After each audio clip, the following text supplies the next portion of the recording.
ఎవరో ప్రకటించగా విన్నాను. ఈరోజు సువార్త ప్రకటించుతున్నాను. ఎవరో ప్రకటించగా విన్నాను. ఈరోజు సువార్త ప్రకటించుతున్నాను. ఎవరో ప్రకటించగా విన్నాను. ఎవరో ప్రకటించగా విన్నాను. ఈరోజు సువార్త ప్రకటించుతున్నాను. ఎవరో ప్రకటించగా విన్నాను. ప్రకటించు ప్రభుని కనబలుచుతున్నాను. తెలిసిన మాట ప్రజలములలో ప్రకటించు ప్రభుని కనబలుచుతున్నాను. ఎవరో ప్రకటించగా విన్నాను. ఈరోజు సువార్త ప్రకటించుతున్నాను. ఎవరో ప్రకటించగా విన్నాను. పరిశుద్ధుడ ఆశ్చర్యకరుడ పరమ తండ్రి, మీ గణనామానికి వందనాలు చెల్లించుకుని ప్రార్థన చేస్తున్నాను. ప్రతిఫలం దయచేయండి. ఈ సమయంలో ఈ స్థలంలో మాట్లాడేటువంటి భాగ్యాన్ని దయచేసినట్టు మహా గొప్ప దేవ. ఇదిగో తండ్రి, రక్షణ మార్గంలో వచ్చేటువంటి నెక్స్ట్ ఎపిసోడ్లో రావాల్సినటువంటి ఈ కార్యక్రమాన్ని మీ మహిమతో మీ ప్రభావాలతో మీరే ఘనపరిచి ముందుకు సాగించి ప్రసారం చేయడానికి అవకాశం దయచేయండి. అదే ప్రకారంగా ఈ కార్యక్రమాన్ని నడిపించేటువంటి వ్యక్తులను కూడా మీరు ఒకసారి గుర్తు చేసుకుని ఆర్థిక స్థితిగతుల నుంచి వారిని ఒకసారి పరీక్ష చేసి మీ మహిమతో మీ ప్రభావాలతో ముందుకు నడిపించండి. ఇప్పటి వరకు ఈ కార్యక్రమంలో తోడైనటువంటి మహా గొప్ప దేవ, మరి ఇక్కడి నుంచి కూడా తోడై ఉండి ఈ కార్యక్రమం ముందుకు జరగటానికి ఆర్థిక పరిపుష్టి కలిగించి మీ మహిమ ఘనత ప్రభావాలతో ఘనపరచమని చెప్పి మాట్లాడేటువంటి శక్తిని కూడా దయచేయమని చెప్పి, అలాగే అల్పుడనైనటువంటి నాతో కూడా మీరు మాట్లాడించేటువంటి గొప్ప ఘనమైనటువంటి దేవుడని ప్రజలు తెలుసుకునేటువంటి భాగ్యాన్ని దయచేయమని చెప్పి అతి శ్రేష్టమైనటువంటి ప్రభు యేసు పరిశుద్ధ నామములో అడిగి వేడుకుంటున్నాను పరమ తండ్రి, ఆమేన్. ప్రియమైనటువంటి సహోదరులకు వందనాలు తెలియజేస్తా ఉన్నాను. బైబిల్ గ్రంథంలో ఎంతోమంది ధనాన్ని ఆశించి చెడిపోయినటువంటి వాళ్ళని మనం చూస్తూ ఉన్నాము. అలాగే గత 4-5 ఎపిసోడ్లో కూడా ధనాన్ని నమ్ముకున్నటువంటి వ్యక్తుల గురించి వారు ఏ రకంగా మరి నష్టపోయారో మనం బైబిల్ గ్రంథం ద్వారా తెలుసుకున్నాం. బిలామును గురించి, మరి గెహాజీని గురించి, అలాగే ఇస్కరయోతు యోధాను గురించి, ఆకాను గురించి తెలుసుకున్నాం. కానీ ధనమును నమ్ముకుని చెడిపోయినటువంటి వాళ్ళని తెలుసుకున్నాం. అలాగే ధనము కావాలని చెప్పి ఆశించి భంగపడినటువంటి వారిని గురించి కూడా మనం తెలుసుకుంటూ ఉన్నాం. అలాగే బైబిల్ గ్రంథంలో తనకిచ్చినటువంటి ధనము ద్వారాగా అతి అద్భుతమైనటువంటి దేవుని యొక్క ప్రణాళికలు నెరవేర్చేటువంటి వ్యక్తులను కూడా మనం చూసాం. గత ఎపిసోడ్లో మనం తెలుసుకున్న అబ్రహాము గురించి అద్భుతమైనటువంటి భావాలను మనం తెలుసుకున్నాం. అబ్రహాము తనకిచ్చినటువంటి ధనము ద్వారాగా మరి ఎంతో అభివృద్ధి చెందినట్లు, అబ్రహాము దీవించినటువంటి ద్వారాగా అబ్రహాము మరి దేవుడు దీవించినటువంటి విధానాన్ని బట్టి మనం చూసినట్లయితే ఎంతో అద్భుతంగా ఉంటుంది. అలాగే అబ్రహాము అభివృద్ధి చెంది తనకిచ్చినటువంటి దేవుడు ఘనతా ప్రభావాలతోటి ఎంతోమందిని సురక్షితంగా పోషించినట్లుగా బైబిల్ గ్రంథం తెలియజేస్తూ ఉంది. ఏది ఏమైనప్పుడు కూడా అబ్రహాము దేనికి కూడా వెనుదీగినటువంటి వ్యక్తి, మరి దేవుని యొక్క ప్రణాళికబద్ధంగా నడవగలిగినటువంటి వాడు, దేవుడి యొక్క ఆజ్ఞలను తిరస్కరించినటువంటి వాడు, దేవునితో నడవగలిగినటువంటి వ్యక్తి అని చెప్పి బైబిల్ గ్రంథం తెలియజేస్తూ ఉంది. అలాగే దేవుడిచ్చినటువంటి ప్రతిదాన్ని కూడా తిరస్కరించకుండా ముందుకు సాగేటువంటి వ్యక్తి, అలాగే దేవుడిచ్చినటువంటి వాడిని మళ్ళీ దేవునికి అర్పించడానికి వెనుదీగినటువంటి వ్యక్తిగా బైబిల్ గ్రంథం తెలియజేస్తూ ఉంది. అలాగే అబ్రహాము చేసినటువంటి త్యాగాల్లో మరి ఒక త్యాగం మనం చూసుకుందాం. ఆదికాండం 22వ అధ్యాయములో 3వ వచనంలో ఈ రకంగా రాయబడతా ఉంది. చూడండి ఒకసారి. తెల్లవారినప్పుడు అబ్రహాము లేచి తన గాడిదకు గంత కట్టి తన పనివారిలో ఇద్దరిని తన కుమారుడగు ఇస్సాకును ఎంట పెట్టుకొని దహన బలి కొరకు కట్టెలు చీల్చి లేచి దేవుడు తనతో చెప్పిన చోటికి వెళ్ళెను. చూడండి ప్రియమైనటువంటి సహోదరులారా, ఇక్కడ అబ్రహాము ఎందుకంటే తెల్లవారినప్పుడు లేచి తన గాడిదకు గంతలు కట్టి తన పనివారిలో ఇద్దరిని తీసుకుని తన కుమారుడిని ఇస్సాకుని ఎంటబెట్టుకుని అభంశుభం తెలియనటువంటి వాడిని వెళ్తున్నాడు. ఎక్కడికి వెళ్తున్నాడో మనకు తెలియదు. కానీ ఇక్కడ దేవుడు తనకి మరి విధించినటువంటి నిబంధనకి ఆ నిబంధన ప్రకారంగా పాలిభాగస్తులే వెళ్తున్నట్లుగా బైబిల్ గ్రంథం ఇక్కడ తెలియజేస్తూ ఉన్నది. చూడండి ఇక్కడ దహన బలి, ఎందుకంటే తన ఇస్సాకుని ఎంటబెట్టుకుని దహన బలి కట్టెలను చీల్చి లేచి దేవుడు తనతో చెప్పిన చోటికి వెళతా ఉన్నట్లుగా బైబిల్ గ్రంథము తెలియజేస్తూ ఉంది. ఇలా కింద 4వ వచనంలో కనపడతా ఉంది. చూడండి, మూడవ నాడు అబ్రహాము కన్నులెత్తి దూరము నుండి ఆ చోటు చూసి తన పనివారితో, మీరు గాడిదతో ఎక్కడనే ఉండండి, నేనును చిన్నవాడును అక్కడికి వెళ్ళి దేవునికి మొక్కి మరల మీ వద్దకు వచ్చేదమని చెప్పి దహన బలికి కట్టెలను తీసుకొని తన కుమారుడగు ఇస్సాకు మీద పెట్టి తన చేతితో నిప్పును కత్తిని పట్టుకొని పోయాను. చూడండి, బైబిల్ గ్రంథము ద్వారాగా చూడండి, తన కొడుకుని దహన బలి చేయటానికి కూడా వెనుదిరగనటువంటి వ్యక్తి. మనమైతే దేవుడు ఏదైనా మనకి ఇచ్చాడు అంటే మనం ఏదైనా చేయాలని చెప్పి అనుకున్నాము అంటే దాన్ని తీర్చలేనటువంటి స్థితిలో మనం ఉన్నాం. కానీ అక్కడ తన కొడుకుని కూడా దహన బలికి ఇవ్వటానికి వెనుదీయకోకుండా మరి అక్కడ పెద్ద సాహసం చేసినటువంటి వ్యక్తిగా మరి మనం అబ్రహాముని చూస్తూ ఉన్నాము. అలాగే అబ్రహాము తన కొడుకుని ఇస్సాకుని తీసుకుని మరి ఆ దహన బలికి అక్కడ వెళతా ఉన్నాడు. ఆ మోరియా పర్వతానికి వెళ్ళి ఆ మోరియా పర్వతం మీద అక్కడ దహన బలికి సిద్ధపాటు చేసినట్లుగా బైబిల్ గ్రంథం తెలియజేస్తూ ఉంది. అలాగే 7వ వచనం మనకు కనపడతా ఉంది. చూడండి, ఇస్సాకు తన తండ్రి అయిన అబ్రహాముతో, నా తండ్రి అని పిలిచాను. అందుకతడు, ఏమి నా కుమారుడా అనెను. అప్పుడు అతడు, నిప్పును కట్టెలను ఉన్నవి కానీ దహన బలికి గొర్రె పిల్ల ఏది అని అడుగగా, అబ్రహాము, నా కుమారుడా, దేవుడే దహన బలికి గొర్రె పిల్లను చూసుకొనని చెప్పిన. ఇక్కడ చూడండి, ఎందుకంటే దేవుడు దీనికి చక్కటి పరిష్కారం చూపించుతాడు. నీవు కంగారు పడక్కలేదు, ఎందుకంటే నిన్ను నేను దహన బలి ఇవ్వటానికి నేను తీసుకెళ్తా ఉన్నాను కానీ నేను చెప్పలేదు. కానీ దేవుడే గొర్రె పిల్లను చూసుకుంటాడు, దేవుడే చూసుకునేటువంటి వ్యక్తి. ఎందుకంటే తనకు పుట్టినటువంటి కుమారుడు, ఎందుకంటే రేపు రాబోయే తరాలకి కావలసినటువంటి తన సంతతి నుంచి బహు అభివృద్ధి చెందేటువంటి ఒక సంతతిగా ఇస్తానన్నటువంటి దేవుడి యొక్క ఆజ్ఞ తన కుమారుడి ద్వారా నెరవేరాలి. ఏది ఏమైనప్పుడు కూడా తను అనుకున్నటువంటి కార్యం నెరవేరాలి, దేవుని యొక్క ప్రణాళికబద్ధంగా నడవాలనేటువంటి ఆలోచనతో తన కుమారుడిని కూడా దహన బలికి ఇవ్వటానికి ఎనుదీగినటువంటి వ్యక్తిగా మనకి ఇక్కడ బైబిల్ గ్రంథము తెలియజేస్తూ ఉన్నది. చూడండి, ఇక్కడ 9వ వచనం చూద్దాం ఒకసారి. అలాగూ వారిద్దరూ కూడి వెళ్ళి దేవుడు అతనితో చెప్పిన చోటికి వచ్చినప్పుడు అబ్రహాము అక్కడ బలిపీఠము కట్టి కట్టెలు చక్కగా పేర్చి తన కుమారుడను ఇస్సాకును బంధించి బలిపీఠముపై కట్టెల మీద ఉంచెను. అప్పుడు అబ్రహాము తన కుమారుని వధించుటకు తన చేయి సాసి కత్తి పట్టుకొనగా యెహోవా దూత పరలోకము నుండి అబ్రహామా అబ్రహామా అని అతనిని పిలిచెను. చూడండి, బైబిల్ గ్రంథంలో ఎంతో అద్భుతమైనటువంటి మాట మనకి ఇక్కడ కనబడతా ఉంది. మనమైతే మానవ సహజమైనటువంటి లక్షణంతో ఉన్నాం.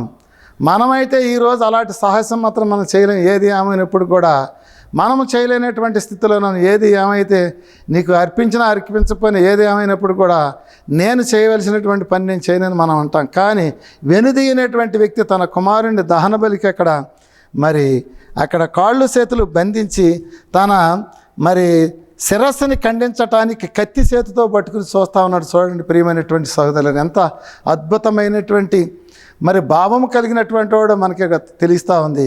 కానీ దేవుడు అన్యాయస్తుడు కాదు.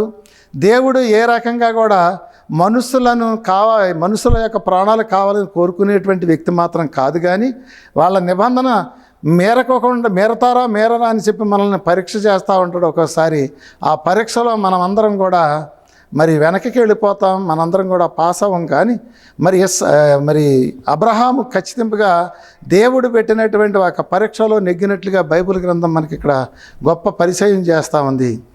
ఆయన ధనాన్ని ఖర్చు పెట్టి ప్రజలకి ఏ రకంగా పోషించాలో తెలుసు.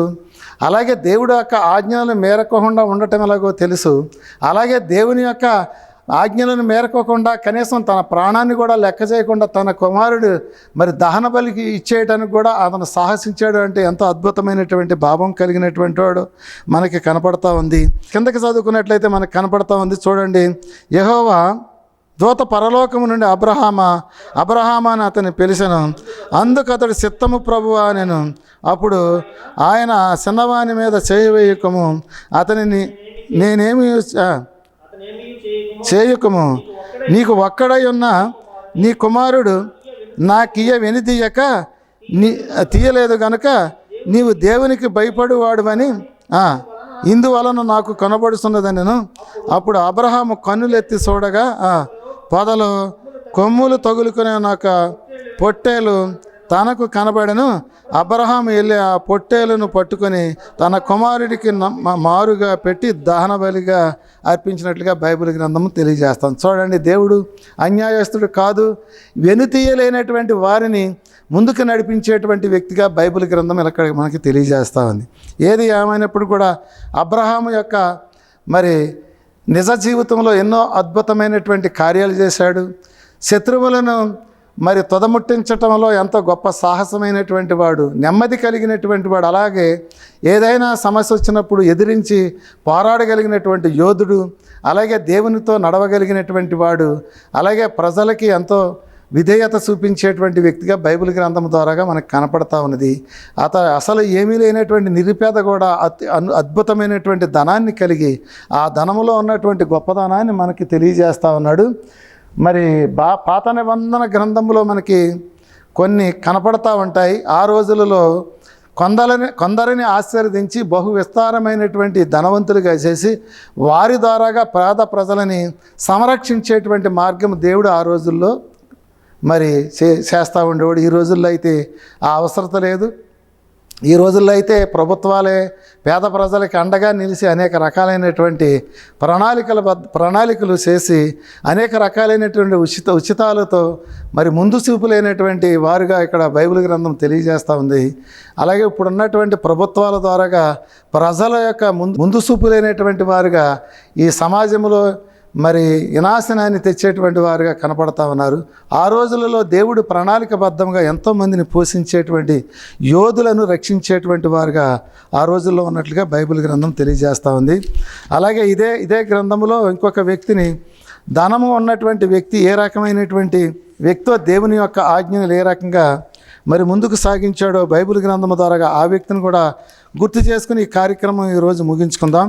ఈ బైబిల్ గ్రంథంలో మనం ఒక వ్యక్తిని చూసాం. ఈ రెండవ వ్యక్తి మనకి ఇదే ఆది కాండంలో మనకి కనపడతా ఉంటాడు. చూడండి, ఇతనెవరో మనం ఒకసారి గుర్తు చేసుకుందాం. ఆది కాండంలోను 33వ అధ్యాయములో 13-14 వచనాల్లో మనకు కనపడతా ఉంటుంది. చూడండి, ఆది కాండము.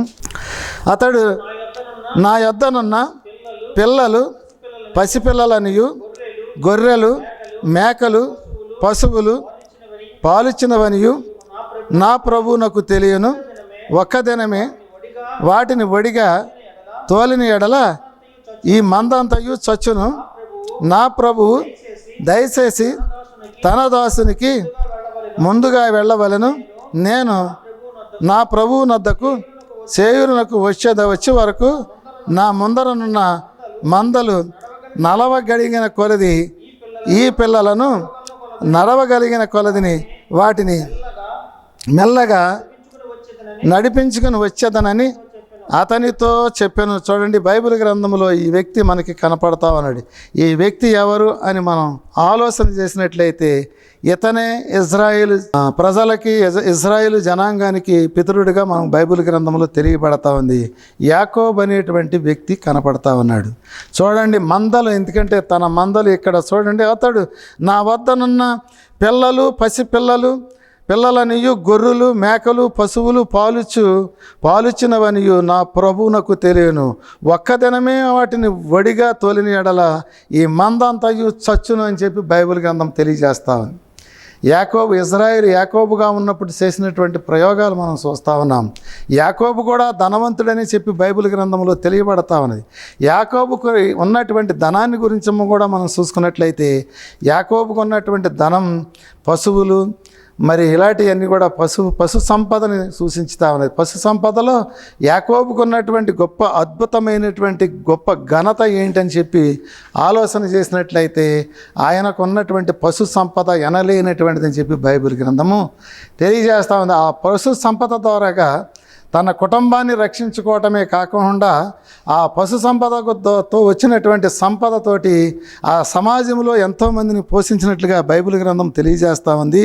అలాంటి మరి యాకోబు యొక్క జీవితం మనం చూసినట్లయితే యాకోబు యొక్క జీవితంలో ఏ రకంగా ఈ మందని సంపాదించుకోగలిగాడో మనం చూసినట్లయితే యాకోబు బీదవాడిగా బైబిల్ గ్రంథంలో తెలియజేస్తూ ఉంది. కట్టుబట్టలతోటి ప్రాణ భయముతోటి వెళ్ళిపోయినటువంటి యాకోబుకి దేవుడు ఏ రకంగా అద్భుతంగా సిరి సంపదలు ఇచ్చాడో బైబిల్ గ్రంథం ఇక్కడ మనకి కనపడతా ఉన్నది.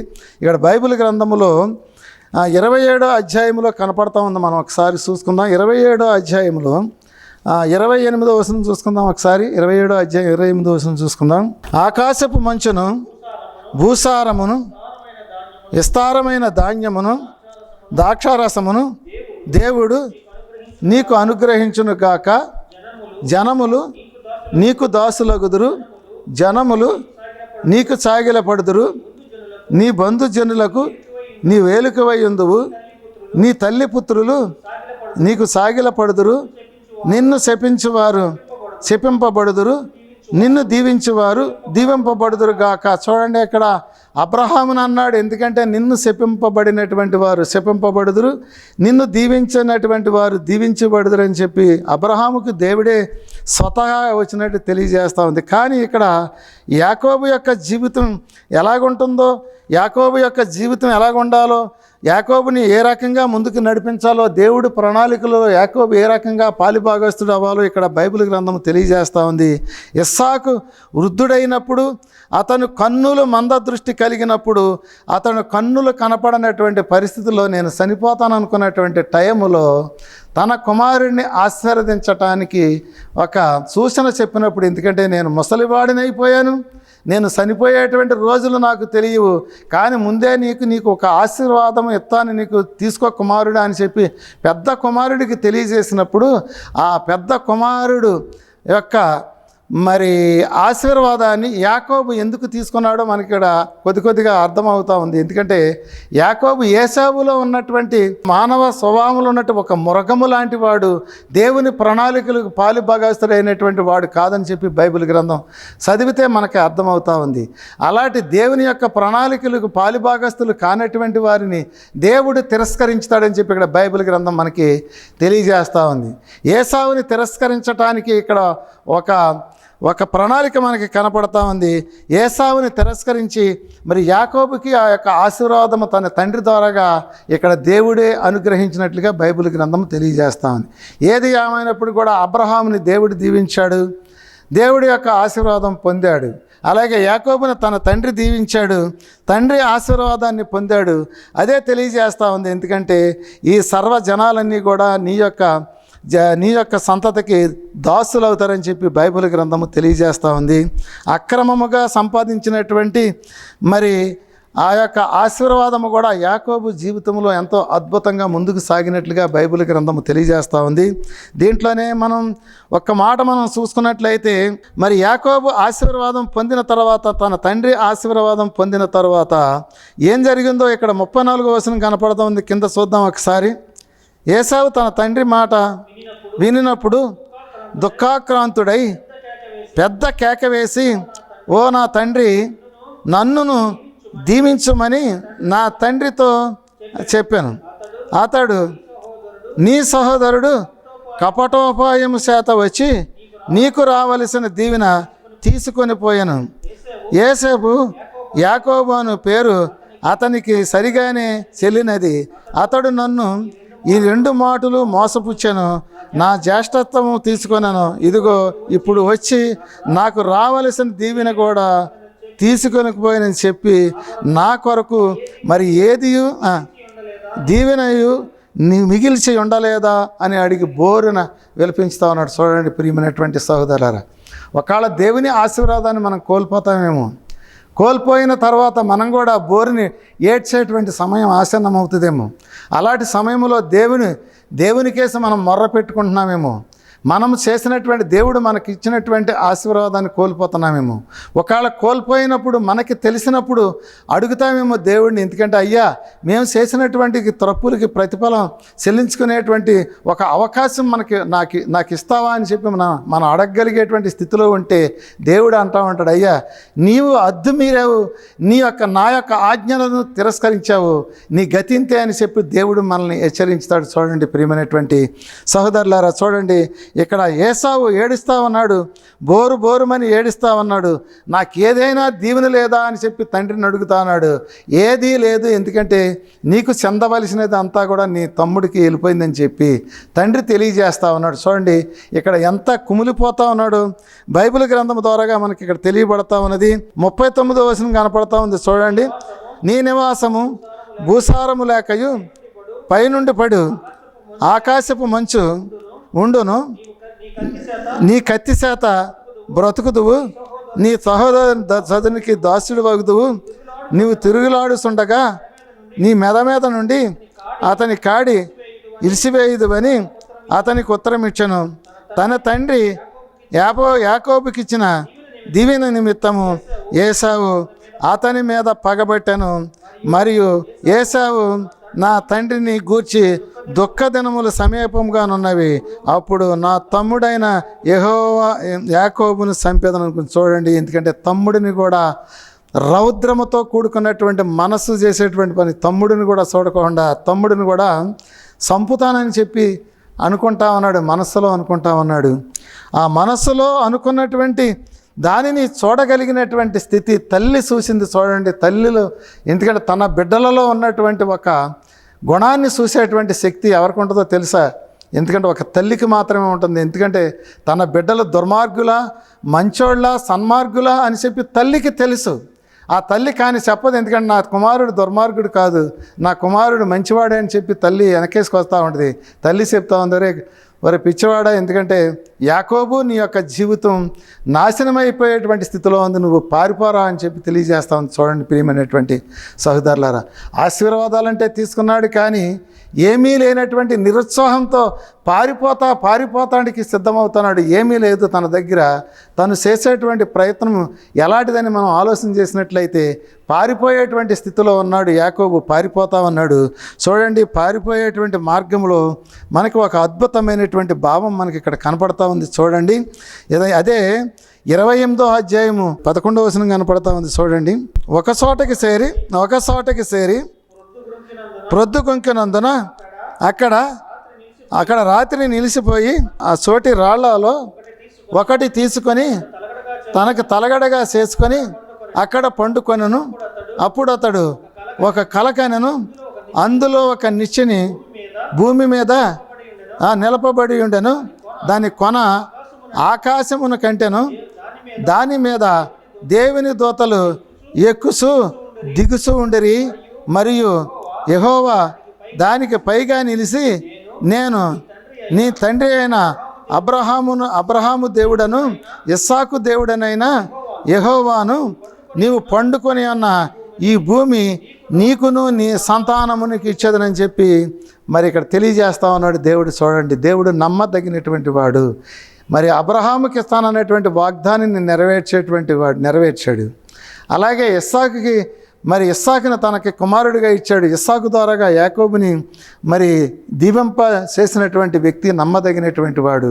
మరి ఇక్కడ యాకోబుకి చెప్తా ఉన్నాడు, ఎందుకంటే నీవు పండుకొని ఉన్నటువంటి ఈ భూమి ఆశీర్వాదమైనటువంటి భూమి, ఇది నీ సంతానానికి ఇస్తానని చెప్పి తెలియజేస్తున్నాడు. చూడండి ప్రియమైనటువంటి సహోదరులారా, ఇలాంటి దీనస్థితిలో ఉన్నటువంటి వ్యక్తి మరి ఏ రకమైనటువంటి వ్యక్తిగా ఉన్నాడో మనకి ఇక్కడ తెలియబడతా ఉన్నది. ఇక్కడ దీనస్థితి కలిగినటువంటి వ్యక్తి ఏ రకమైనటువంటి తీర్పు పొందాడో తెలియబడతా ఉన్నది. ఈ దీనస్థితి కలిగినటువంటి వ్యక్తి, ఏమీ లేనటువంటి వ్యక్తి, పారిపోయేటువంటి వ్యక్తి ఎక్కడికి చేరుకున్నాడో కూడా బైబిల్ గ్రంథం తెలియజేస్తూ ఉంది. చివరికి ఎక్కడ చేరుకున్నాడంటే తన మేనమామ దగ్గరికి పారిపోయినట్లుగా బైబిల్ గ్రంథం తెలియజేస్తూ ఉంది. మన సమాజంలో కూడా కొందరు కనపడతా ఉంటారు. కొన్ని సందర్భాల్లో నిరాశ్రయులు అయిపోయినప్పుడు తన చుట్ట బంధువులు ఎక్కడున్నారో ఎత్తుక్కుంటూ వెళతా ఉంటారు. కానీ కొందరికి ఆశ్రయం దొరికింది, కొందరికి దొరకదు. అలాగే ఇక్కడ యాకోబుకి తోడై ఉన్నటువంటి దేవుడు, నడిపించినటువంటి దేవుడు, యాకోబుకి ఏ రకమైనటువంటి రకమైనటువంటి మరి తీర్పునిచ్చాడో, యాకోబుకి ఏ రకమైనటువంటి సంపదనిచ్చాడో మనకి ఇక్కడ బైబిల్ గ్రంథం ద్వారాగా మనకి కనపడతా ఉన్నది. మనం ముందు చదువుకున్నాం యాకోబుకి ఏ రకమైనటువంటి సంపద ఇచ్చాడో, యాకోబుకి ఏ రకమైనటువంటి సంపద ఇచ్చి యాకోబుని ఏ రకమైనటువంటి అద్భుతమైనటువంటి వ్యక్తిగా తీర్చిదిద్దాడో, యాకోబుకి ఏ రకమైనటువంటి మరి ఆశీర్వాదం ఇచ్చాడో మనకి బైబిల్ గ్రంథం ద్వారాగా మనకు తెలియబడతా ఉన్నది. ఏది ఏమైనప్పుడు కూడా యాకోబుకి ఇచ్చినటువంటి ధనము ద్వారాగా ఎన్నో అద్భుతమైనటువంటి కార్యాలు కూడా జరిగినాయి. అలాగే ఎంతో మందలు కలిగినటువంటి వ్యక్తిగా, ఆ మందలు కలిగినటువంటి వ్యక్తి ఈ సమాజానికి ఏ రకంగా ఉపయోగపడ్డాడో యాకోబు ద్వారాగా మనకు తెలియబడతా ఉంది. ఆ యాకోబులో నుంచి వచ్చినటువంటి సంతత, ఆ యాకోబు జనాలు, అలాగే ఇజ్రాయిల్గా మారినప్పుడు ఆ ఇజ్రాయిల్ జనాలు ఏ రకమైనటువంటి తీర్పు పొందారు, దాంట్లో మంచి వాళ్ళు ఎంతమంది ఉన్నారో చెడ్డవాళ్ళు ఎంతమంది ఉన్నారో బైబిల్ క్షుణ్ణముగా తెలియజేస్తూ ఉంది. బైబిల్ అనేటువంటిది డైరెక్టింగ్ చేసినది, ఎందుకంటే దేవుని మనిషి యొక్క విధానాన్ని తేటతెల్లంగా తెలియజేసేటువంటి గ్రంథం ఇది. ఈ గ్రంథంలో ఎంతో అద్భుతమైనటువంటి భావాలు మనకి కనపడతా ఉంటాయి. వాటిని మనం వచ్చే వారం కాడి నుంచి మనం చూసుకుందాం. వచ్చే వారం చూసుకుని కార్యక్రమం ముందుకు సాగించుదాం. ఇక్కడ ప్రార్థన చేసుకుని కార్యక్రమం ముగించుకుందాం. పరిశుద్ధుడా, ఆశ్చర్యకరుడా, పరమ తండ్రి, బైబిల్ గ్రంథంలో కొన్ని మాటలు మాట్లాడుకోవడానికి అవకాశం ఇచ్చారు.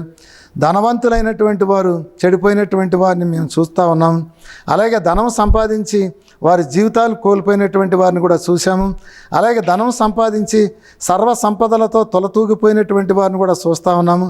అలాగే ధనం సంపాదించి వారి జీవితాలు దేవుని మార్గంలో నడిపి ఈ సర్వ సమాజంలో శ్రేష్టమైనటువంటి భావాలు కలిగినటువంటి వ్యక్తులుగా మేము చూసుకున్నాం. వచ్చే వారం మళ్ళీ మాట్లాడుకునేటువంటి అవకాశం దయచేయండి. అదే ప్రకారంగా మా జీవితాలన్నీ కూడా మీ వైపుకి తిరిగి మేము కూడా ఈ ధనయామోహంలో పడి మిమ్మల్ని మర్చిపోకుండా మీ కార్యక్రమం నెరవేర్చేటువంటి వారుగా మాకు మీరు ఆశీర్వదించమని చెప్పి అడిగి వేడుకని ప్రార్థన చేస్తున్నాను. అదే ప్రకారంగా ఈ కార్యక్రమానికి సహకరించినటువంటి వారిని కూడా ఒకసారి గుర్తు చేసుకోండి. ఈ కార్యక్రమం వినేటువంటి వారిని కూడా ఒకసారి గుర్తు చేసుకుని మీ మైంతో మీ ప్రభలతో గణపరచండి. అలాగే రక్షణ మార్గము టీవీ వ్యవస్థాపకులైనటువంటి మీ బిడ్డలను దీవించి ఆశీర్వదించి బహు విస్తారమైనటువంటి మీ కృపలో నడిపించమని చెప్పి అతి శ్రేష్టమైనటువంటి ప్రభు యేసు పరిశుద్ధనామములో అడిగి వేడుకుంటున్నాను.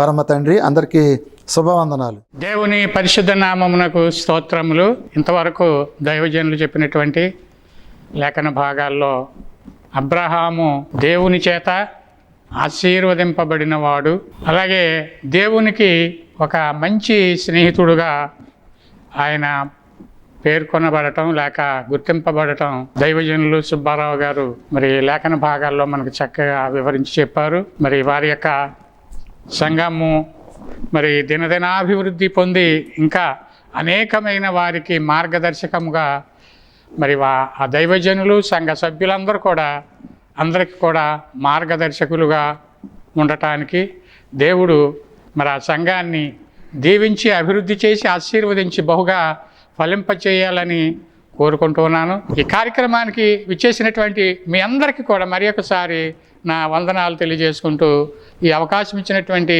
సుబ్బారావు గారికి కూడా మరి ఒకసారి వందనాలు తెలియజేసుకుంటూ సెలవు తీసుకుంటున్నాను.